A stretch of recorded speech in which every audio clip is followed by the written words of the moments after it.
আপনারা এই শীতের সময় কি পিঠে বানাবেন ভাবছেন? ভাববেন না, একবার হলেও কিন্তু এই সরু চুগলি রেসিপিটা দেখবেন। ডিম দিয়ে বানিয়েছি, খেতে কিন্তু অসাধারণ লাগবে।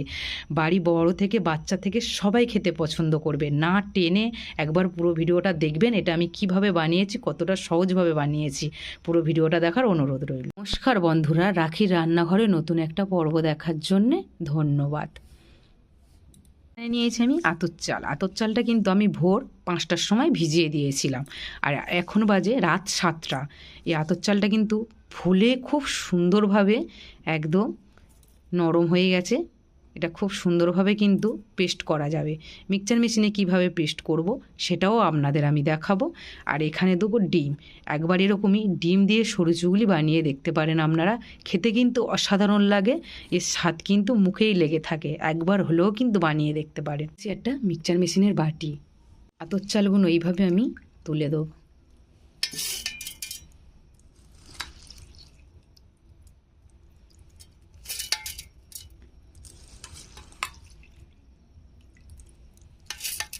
এখানে আমি কিন্তু 3 মুঠো আতপ চাল মিক্সচার মেশিনের বাটি দিয়ে দিয়েছি, হাতে ঝাঁতোটা ধরেছি।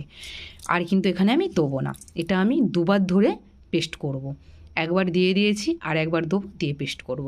এবার এখানে আমি একটু সামান্য জল দেবো, একদম সামান্য। এখানে কিন্তু আমি একদম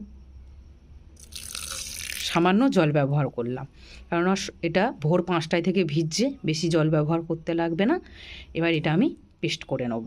এখানে কিন্তু আমি একটা ডিম ভেঙে দিয়ে দেবো, দিয়ে কিন্তু এটা পেস্ট করব। আর একটা ডিম আমি আর একবার যখন পেস্ট করব তখন কিন্তু আর একবার আর একটা ডিম ভেঙে দিয়ে দেবো। এখানে কিন্তু আমি একটা ডিম ভেঙে দিয়ে দিয়েছি, দিয়ে এবার এটা আমি পেস্ট করে দেবো। লবণ কিন্তু আমি এখনও দেবো না, আপনাদের দেখাবো এটা কত সুন্দর পেস্ট হয়েছে।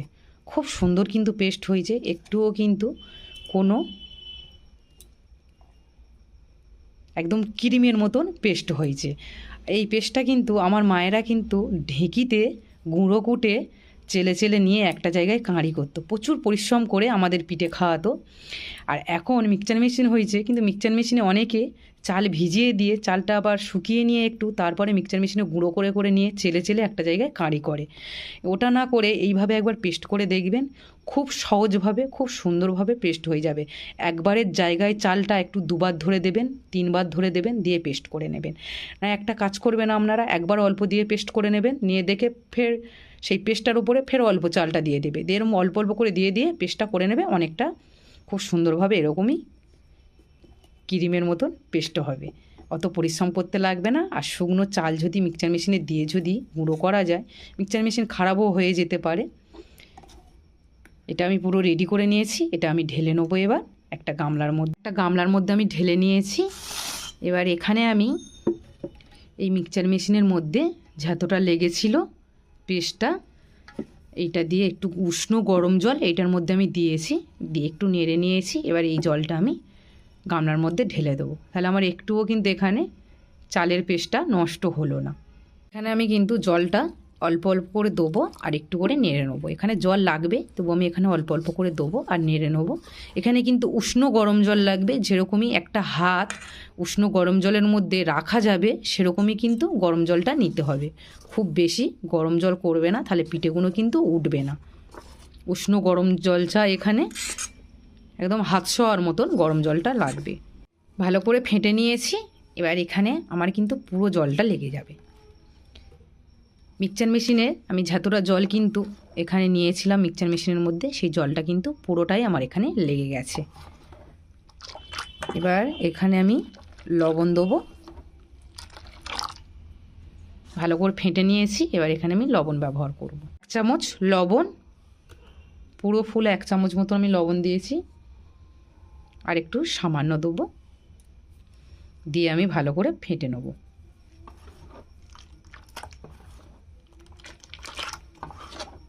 ব্যাটারটা কিন্তু আমার পুরো রেডি, দেখে বুঝতে পাচ্ছেন। একদম কিন্তু জলের মতন ব্যাটারটা করা যাবে না, আর ব্যাটারটা একদম ঘনও করা যাবে না, খুব বেশি পাতলা করা যাবে না, খুব বেশি ঘন করা যাবে না। এই বাটির মধ্যে লেগে রয়েছে, আপনারা দেখে বুঝতে পাচ্ছেন, পিছনটা দেখালে বুঝতে পারবেন। এরকমই ব্যাটারটা রাখতে হবে, পুরো ব্যাটারটা এরকমই থাকবে। খুব সুন্দর একটা হালকাভাবে বাটির গায়ে খুব সুন্দর একটা লেয়ার পড়েছে, দেখে বুঝতে পাচ্ছেন। এইভাবে কিন্তু এটা রাখতে হবে। ওপর থেকে ফেলছি, দেখলে আপনারা বুঝতে পারবেন। আর এখানে একটা দাগ কেটে আপনাদের দেখাচ্ছি, দেখে বুঝতে পারছেন একদম হালকাভাবে দাগটা পড়ে যাচ্ছে, এরকমই রাখতে হবে। এটা পুরো রেডি হয়ে গেছে।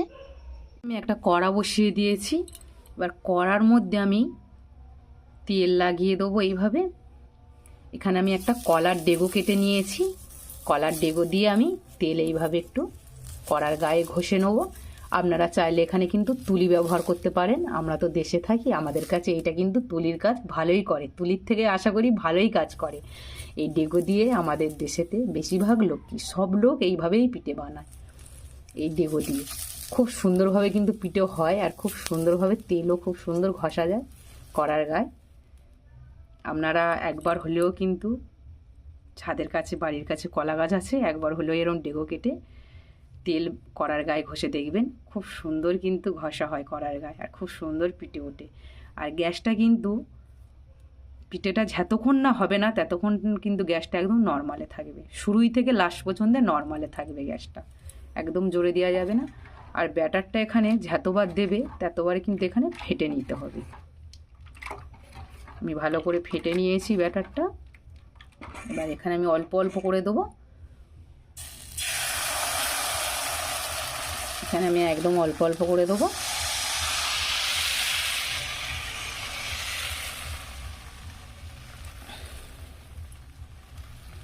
অল্প করে দিয়ে দিয়েছি, এবার এখানে আমি ঢাকা দিয়ে দেবো।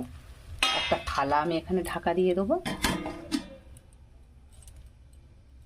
দিয়ে 2 মিনিট বাদে আমি এটা খুলে দেখব। 2 মিনিট বাদে আপনাদের খুলে আমি দেখাবো। এটা বেশিক্ষণ লাগে না, এইসব পিঠেগুলো 2 মিনিট করে লাগে। আপনারা দেখে বুঝতে পারছেন কড়ার কিন্তু চারধার থেকে খুলে আসছে, কড়ার কিন্তু চারধার দিয়েই খুলে চলে আসছে। এবার এইভাবে আমি এটা খুব সুন্দরভাবে এটা আমি তুলে নেব। খুব সুন্দরভাবে আমি একটা রেডি করে নিয়েছি, আপনারা দেখে বুঝতে পারছেন কোথায় লাগবে না, খুব সুন্দর সুন্দর পিঠে হবে। আর একটা বানিয়ে আপনাদের দেখাবো। এখানে কিন্তু যতবার পিঠে বানাবেন ততবার কিন্তু এইভাবে তেল কিন্তু ঘষে দিতে হবে কড়াই। একটা করে পিঠে তুলবেন, ফের আর একবার করে এরকমভাবে তেল ঘষে দেবেন, এইভাবে বানাতে হবে। আর ব্যাটারটা কিন্তু প্রতিবারেই ভালো করে ফেটে নিতে হবে, খুব সুন্দর করে ফেটে নিতে হবে। আমি ভালো করে ফেটে নেবো, নিয়ে দিয়ে দেবো।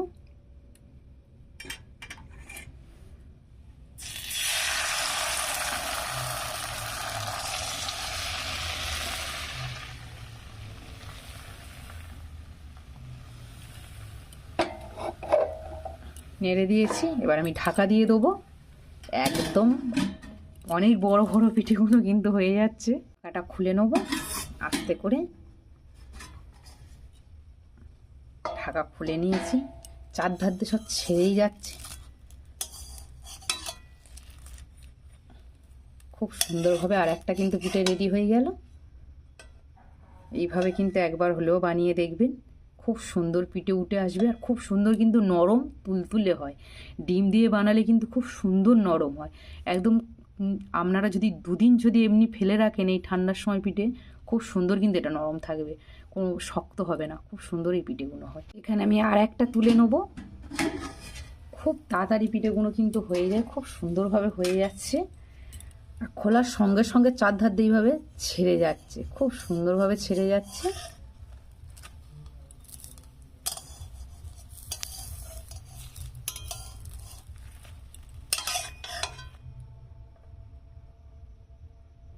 আপনাদের 3টে তুলে আমি দেখালাম, এবারে এইভাবে আমি সবগুলো ভেজে নেবো। গুলো দেখে বুঝতে পারছেন আপনারা, দেখলে কিন্তু গাল থেকে চলে আসবে, খেতে ইচ্ছা করবে এই পিঠেগুলো দেখলে। একবার যদি ভালো লাগে বাড়িতে বানিয়ে খেয়ে দেখতে পারেন। আর তার সাথে রয়েছে খেজুরের গুড়, খেতে তো অসাধারণ লাগবে। এই শীতের সন্ধ্যা একদম জমে যাবে।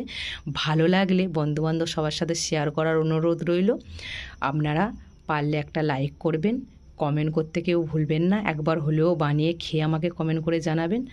আপনারা আমার চ্যানেলটাকে সাবস্ক্রাইব করে নেবেন। সবাই ভালো থাকবেন, সুস্থ থাকবেন। আমার ভিডিওটাকে আমি এই পর্যন্ত শেষ করছি বন্ধুরা, টাটা।